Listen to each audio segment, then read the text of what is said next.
welcome to another episode of Fantasy Focused. I am Sam Holt, joined as always by Ryan Levy. Thank you for joining us. Hey, how are you? No good. Buckey yet. Bucky's running late, but happy to be here. We forgive Buckey because he's going to bring the fun and bring the craziness when he gets in here. So if he has to roll in a little slow, that's totally fine. But guys, we got another too early top 5 Tuesday for you. This is the tight end edition. While we wait for Bucks to join us, we will be going over some free agency news in the meantime. Let's talk Kenny Gallaudet a little bit. Yeah? Yeah, I guess I'm somewhat excited about it. I think I'm more excited about it for Saquon. I think it's great for Saquon, him bouncing back. We did our top 5 running backs, 2 weeks ago, and I personally didn't have Saquon in my top 5. I don't recall off the top of my head if you did. But no, I don't think any of us really did. Yeah, so I think that's interesting. It helps the offense, obviously, and Danny Dumps, as I call him, I was somewhat high on him last year, and he disappointed grossly. Yeah. So maybe it'll be a big improvement for him this year. I mean, I hope so. I feel like there were definitely some good weapons that he had at his disposal. So, Slayton wasn't a bum. Shepard, arguably not a bum either. Both of them very good, capable receivers. However, I just feel like the consistency for him really threw it for me. So it's hard for me to really rank Gallaudet with Jones going to the next season. Right. Yeah, I'm with you on that. I think for me, I certainly don't want him as my wide receiver 1. I believe in the talent. For sure, I believe in the talent, but I mean, I think he's a solid wide receiver 2 with wide receiver 1 upside. I guess I'm hesitant to trust Daniel Jones. That's my big thing. I think for me, it helps the offense as a whole for sure. Maybe we'll see even a bounce back from Evan Ingram. But for me, I'm most excited, I think, about Saquon because it's going to take some of the pressure off of him. Yeah, no, I agree. I think this definitely helps Saquon more than anything else, and just that exact reason, opening him up, being able to make him not the immediate fixture in the offense, giving him the breathing room that he needs. But as far as where you would draft him, where you'd feel comfortable taking him, 12-team league, PPR, let's pretend it's just one quarterback league, for example, would you feel comfortable with him as your wide receiver 2 in the 4th round, the 5th round? I feel like 3 is too early. That's why I'm saying 4 and 5. I was going to say, I'm comfortable with him in the 4th round for sure, because by the 4th round, I personally will have 2 running backs already and a receiver in most cases. 3rd round, I feel like, is where if you really want him, you're going to have to draft him. Yeah.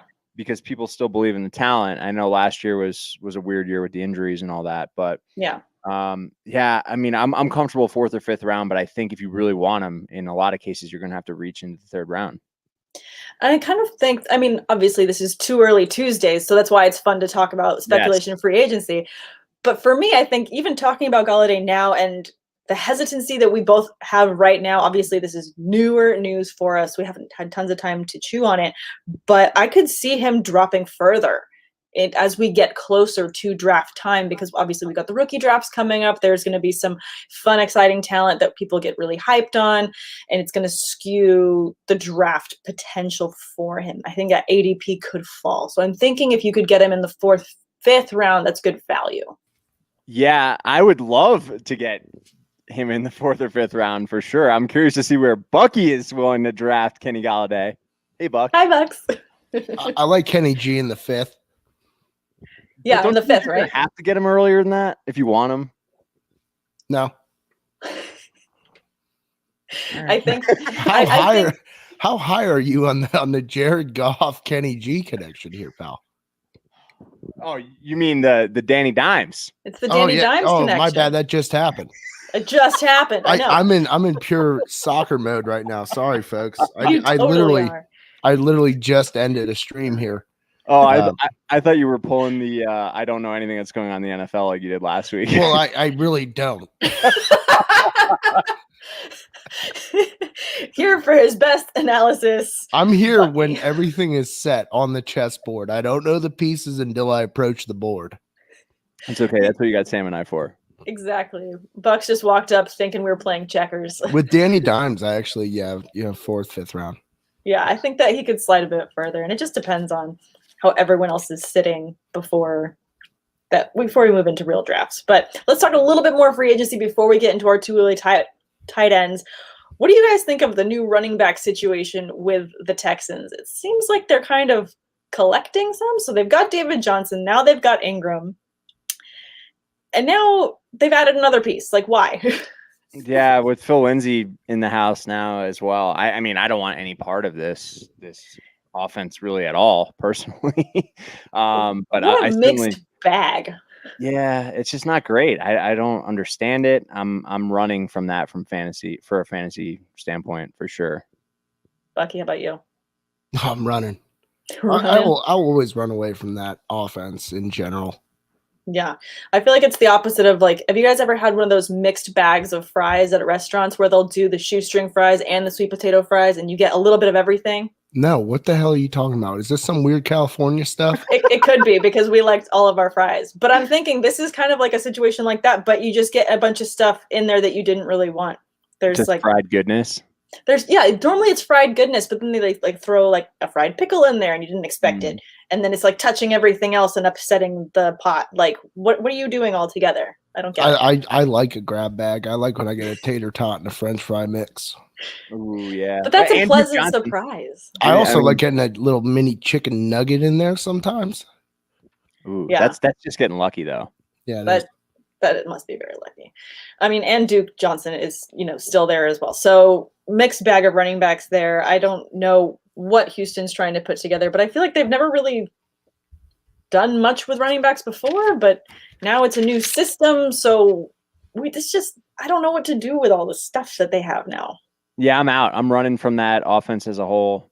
Who knows what's going to happen with Deshaun? So, I just don't want any part of that for fantasy. I need to be risk adverse in many cases in fantasy. And, well, you got to take some risk, obviously, but that's just, I don't know.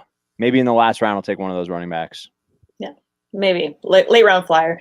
I could see all other values dropping and tanking. But let's go ahead and just jump right into our too early top 5 tight end edition for Tuesday. There's a lot of T's. I feel like I repeated myself a little bit, but that's top 5 tight end Tuesday. Love it. I don't mind going first on this one with my number 1. I feel like it's not surprising. As all of my top 5s have not been surprising, I have not thrown at crazy numbers in my top 5s, but I've got Travis Kelsey there at my number 1 tight end. This guy is just, I feel like he's leveling off at this awesome ceiling, and I don't see him tanking anytime soon. 145 targets last season with 11 touchdowns. You just can't get mad at that. You can't. Yeah, I mean, I'm not going to argue with you. I mean, 145 targets for a tight end is insane. Although Darren Waller also had 145 targets, which is awesome. Yep. I mean, career highs in catches, 105, yardage over 1,400, and touchdowns. You said at 11. Mm-hmm. I mean, love this guy. They haven't really done much in free agency at the skill positions, so looks like Sammy Watkins won't be there anymore. Not that he's a huge X factor or anything, but I don't see the targets going down much.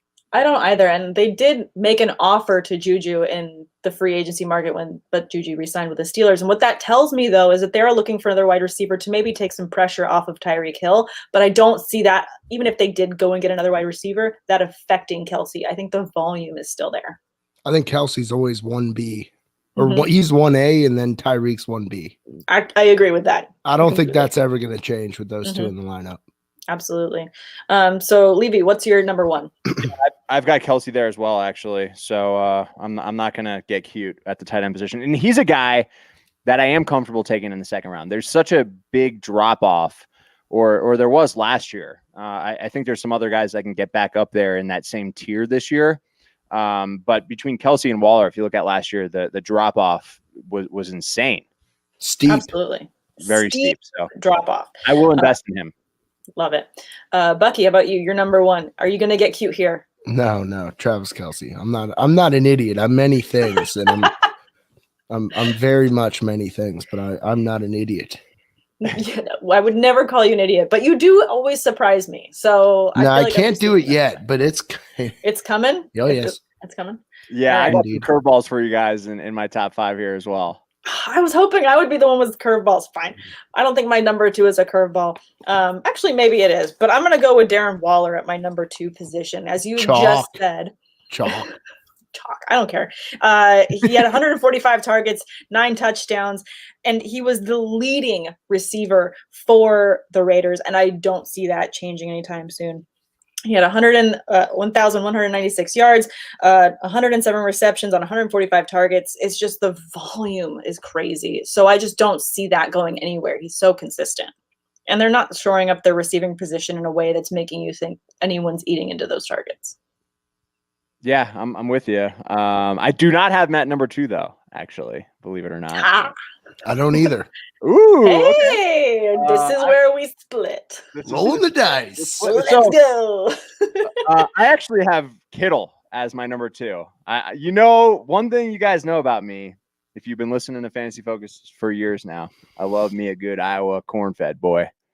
And George Kittle's my guy. He's going to come in healthy, and the numbers when he's healthy are just unbelievable. I think besides Waller proved last year that he can push Kelsey for that number 1 spot. Sure.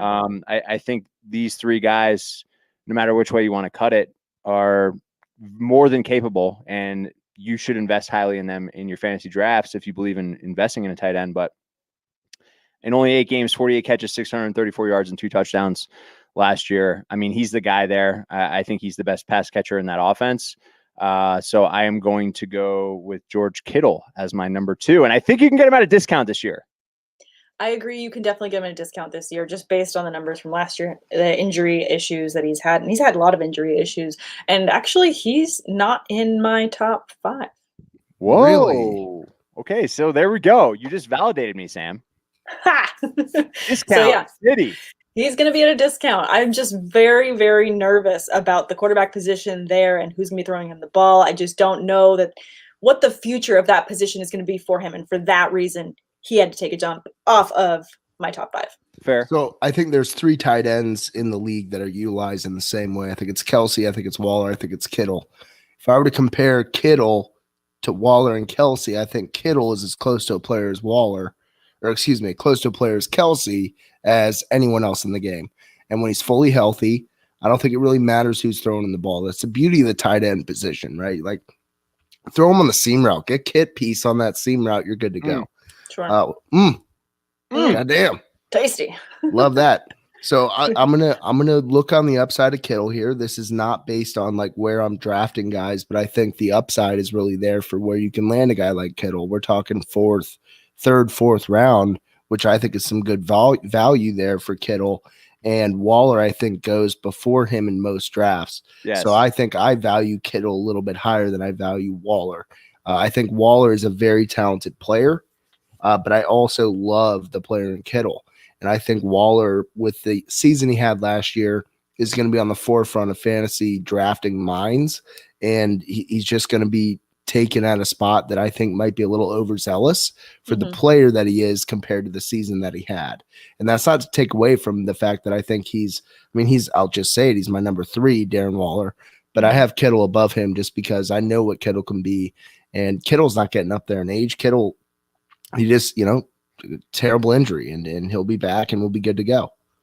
Yeah, the only thing I want to add, and I have Waller as my number 3 as well, so I'm with Bucky there. I'm actually surprised we have the same top 3, Buck. I love to see that, but I debated for about 90 seconds on my 2 and 3 here, and the reason I convinced myself to go with Kittle over Waller, I'm somewhat concerned with the fact that the Raiders added another running back, a good running back in Kenyon Drake, a decent running back in Kenyon Drake.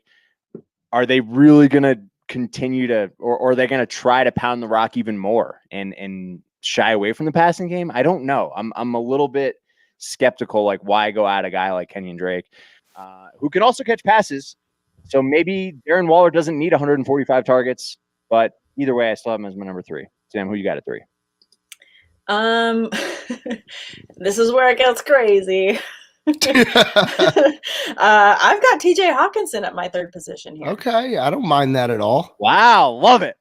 Love it. Gonna be crazy. Obviously, the quarterback switching it up there in Goff, and this to me is looking at what Jared Goff can do well. I'm not gonna say does well, can do well.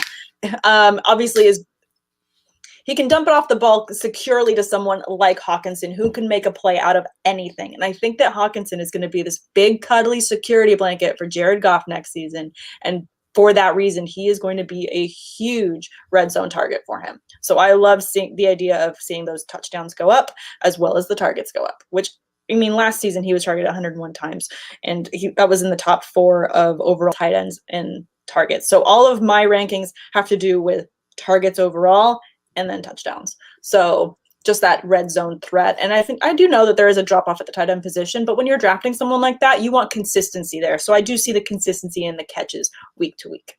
For sure. I'm not going to argue with you here. I think your analysis is spot on. I mean, he was the number 5 PPR tight end last year. He's an athletic freak. I love the kid. He's a good ball player.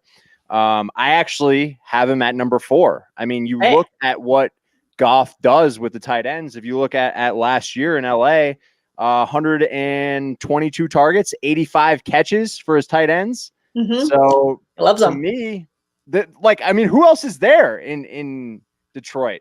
I mean, I know they haven't drafted yet, but there's not many free agent wide receivers available right now. So what are they going to do? Hawkinson's going to get 145 targets this year. Let's go. Easily. Yep. I like the pick there. I have him in my top 5, but we'll get there. Love it. Okay, so that was my 3. Does that mean that we've gone through everyone's top 3? Yep. Yeah, and I just gave you my top 4 as well, or my 4 at Hawk. So Bucky's on 4. Oh, do you know who my number 4 is? It's Kyle Pitts. Do not care where the guy lands. Could care less. He just ran a 4.46 today. This guy absolutely flies. Great body control, great hands. He does every single bit of it out there. And the fact of the matter remains, he'll be drafted in the top 12. I'll say 12, just because you never know where these GMs are thinking, the head coaches, all that. So for me, Pitts, the old argument is always, well, can they figure out the blocking side of the game in the NFL? Can they be effective against an edge rusher or an outside linebacker? And I think Pitts can be marginally effective in the run game. But any team that drafts him in the top 12 is drafting him for the fact that he's an absolute weapon.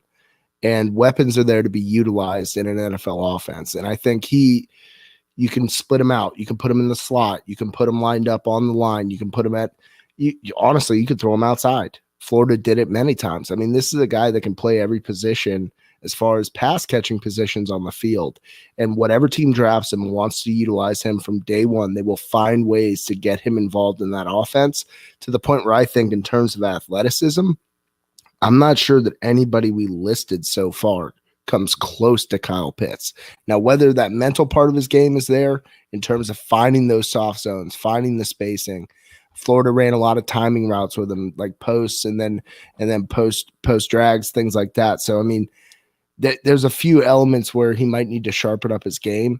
But I think in terms of pure athleticism, what we see out of Kyle Pitts this year will be a team that wants to invest in him as part of their offensive building block that will get them to the next level in terms of their productivity. So Kyle Pitts is my number 4 without a team right now. Wow. Love it. I do like it. One mock that I saw for a rookie, just a rookie mock draft, I threw it into the system just to see what would spit it out. And I saw him going to the Bengals, which I think would actually be a fantastic fit for him with Burrow. Good. I love that so much. If he goes to the Bengals with Joe Burrow, oh Lord. Tim, I see Tim in the chat here as an Eagles fan. We want Pitts bad. Why? You've got Goddard and Ertz. I mean, they need to trade Ertz personally. Otherwise, I'd probably have one of those guys in my top 5. But I think Cincinnati's a great spot. I thought Ertz was a free agent. Ertz is a free agent. Yeah. Oh, I didn't. I thought he was. I think he's still technically under contract. He might be in that bubble limbo area. But yeah, I think. I mean, if he goes to the Eagles, that's just going to tank Goddard's value, and I feel like Goddard's a late round. Goddard's a late round tight end you can scoop up and enjoy the value that you get for him at that late pick. So, I mean, it's just going to suck for those owners to watch that value drop. Yeah. Kyle Pitts.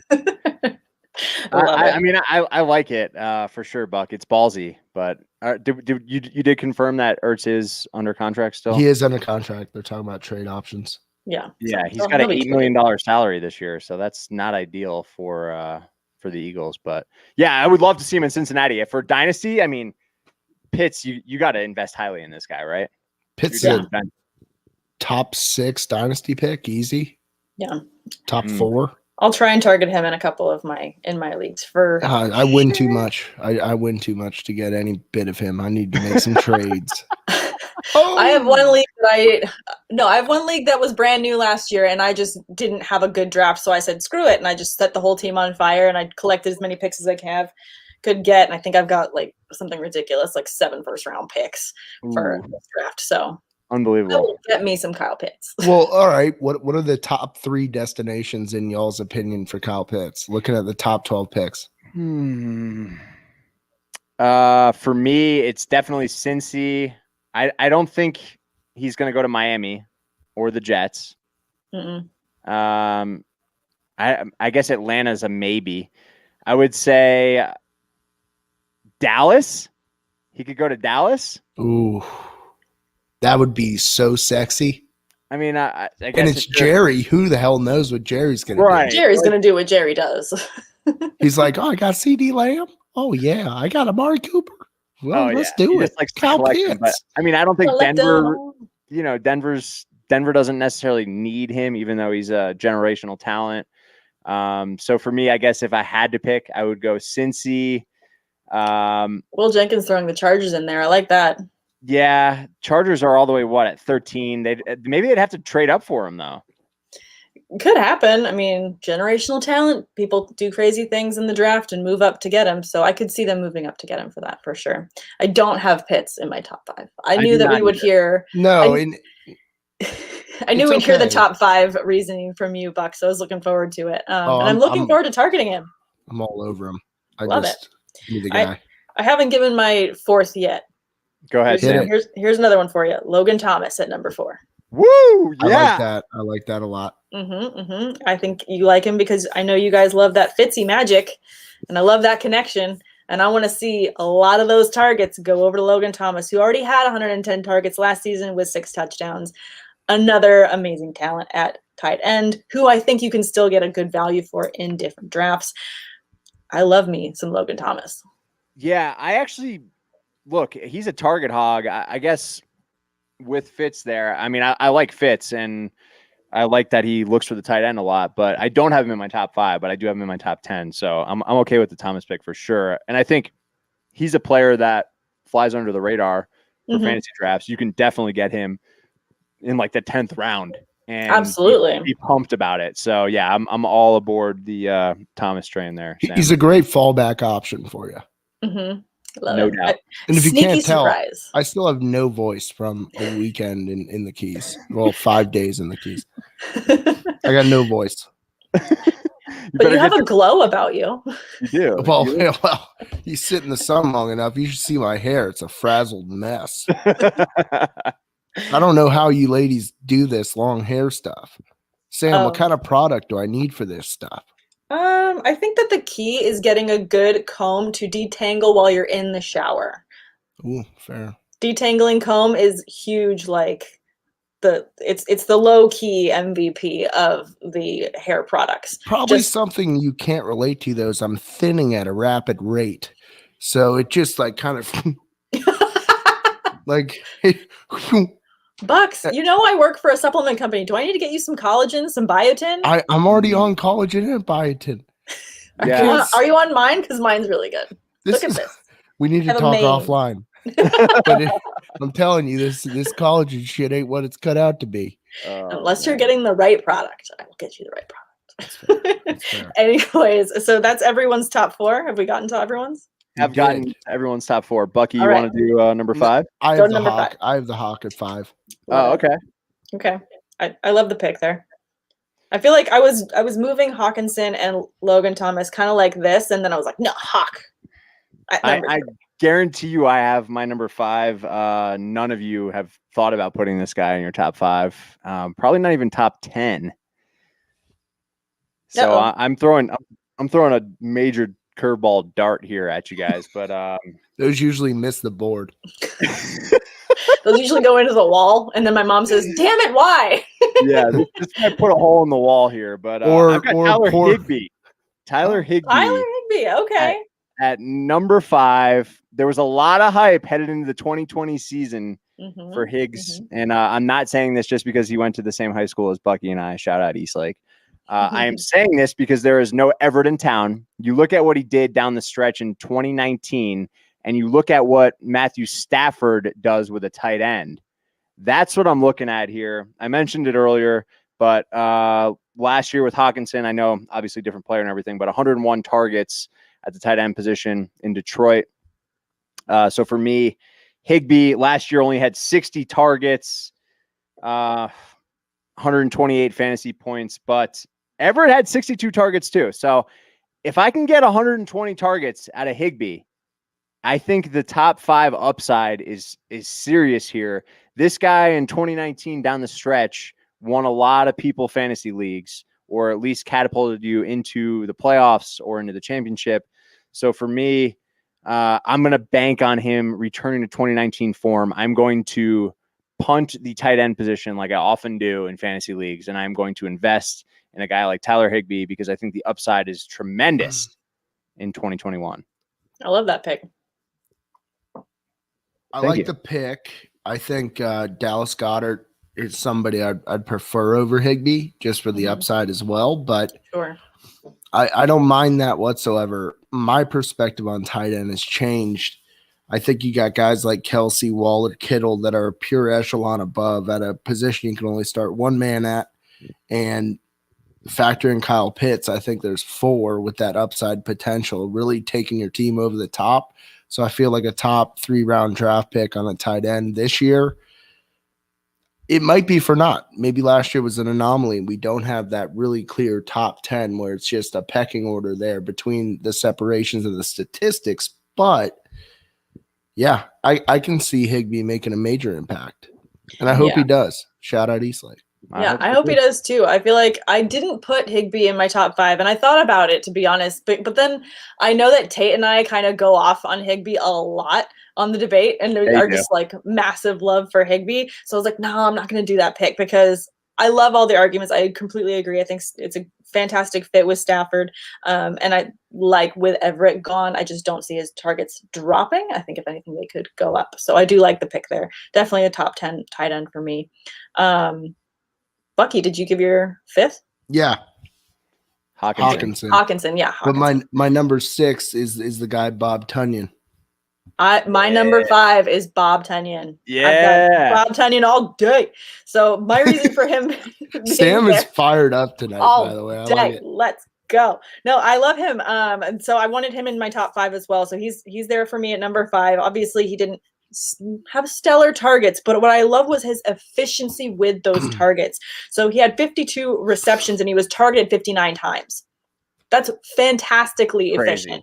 So I love that efficiency. I love the red zone threat and the 11 touchdowns. You gotta love that with Aaron Rodgers. And another year where Rodgers is going to be fighting away, trying to make something out of whatever he's given and saying, you know what, Bob Tonyan. And the other reason too, I know that MVS was higher up than him with targets. However, MVS's receptions were terrible compared to his targets. He only had 33 receptions for those 63 targets that he had. So give me someone who is consistent. Give me Bob Tonyan. I mean, and you know that Green Bay is not going to invest highly in a wide receiver. It's just no, they're just not. They're just going to be like, so I love it. I mean, he's in my top 10 for sure. I actually feel pretty good about the tight end position headed into 2021. I think there's 10 guys that, I mean, you mentioned Goddard, assuming they trade Ertz, if they're able to find a suitable trade partner. I mean, Goddard is a guy that has a ton of upside. I love Goddard as well. Yeah. Noah Fant, I love.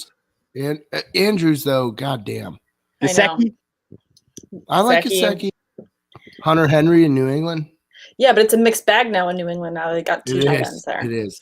But that's the other reason that I didn't have Hunter Henry higher, was just because his targets are going to go down because he's going to be splitting them. I will say, though, Bill with Johnny Smith and Hunter Henry is a damn threat to the Bills. And I don't like it, Bill. Yeah, I said that last week, Bucky. I said the Pats might mess around and win the division next year. We'll see, or this year, I should say. No, come on, man. Have you seen the Bills? Do you want to get him mad? Don't poke the bear. I'm not. No, That can't be negative. I'm not a negative guy. Positivity Buck. Don't sleep on Irv Smith. Yeah. I mean, I'll sleep a little bit. There's no more Rudolph. I'll sleep. Yeah, no more Rudolph. How about Jacob Hollister? Go Bills. Oh, yeah. No, it's all about Dawson Knox.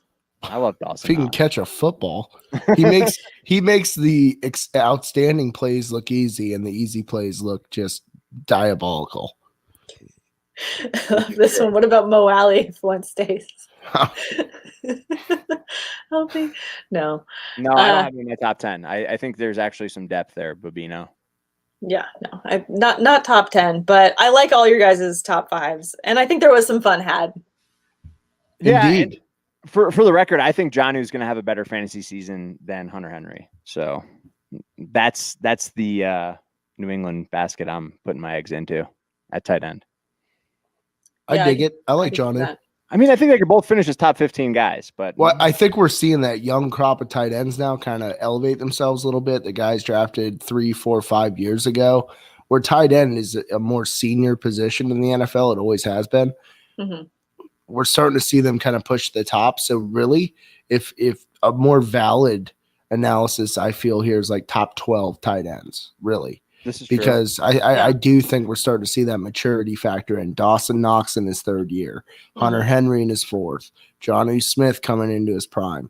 You got a lot of these guys out there that are just now starting to put it together in terms of the NFL playbook, the blocking schemes, all that good stuff that you need to play this very difficult position at this level. And I think it's a good thing. I failed to mention my guy Dallas Goedert, Hawkinson. I mean, there's a lot of young talent that's kind of coming to the top right now. So yeah, rising to the occasion. I'm also personally rooting for Evan Ingram, even though he was a bum last year. But hopefully, with a better offense around him this year, he can return to form.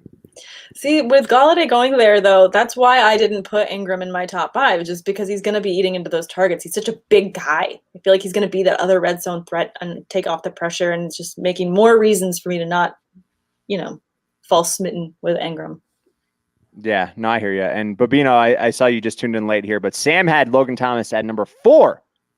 Number 4. We still believe. Bucky and I did not have him in top 5. And no Mark Andrews. No Mark Andrews. He went out of our top 5s. He said, get out.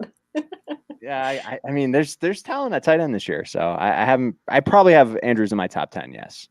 Yeah, and I think that all of us are talking about the same thing. We're talking about targets. We're talking about volume. We're talking about the consistency factor in a lot of these tight ends. I mean, Kyle Pitts, outside of that being a generational talent, as you so eloquently put, Bucks, I feel like all of us are going for consistency. And I think that all of us kind of bit it on Mark Andrews' consistency last year. You mistook generational talent for greatest of all time. Oh, okay. Okay. He did tweet that already, didn't he? Who? I'm pretty sure your boy Pitt said when all said and done, he will be the greatest. I'm not surprised by that. He's probably going to be.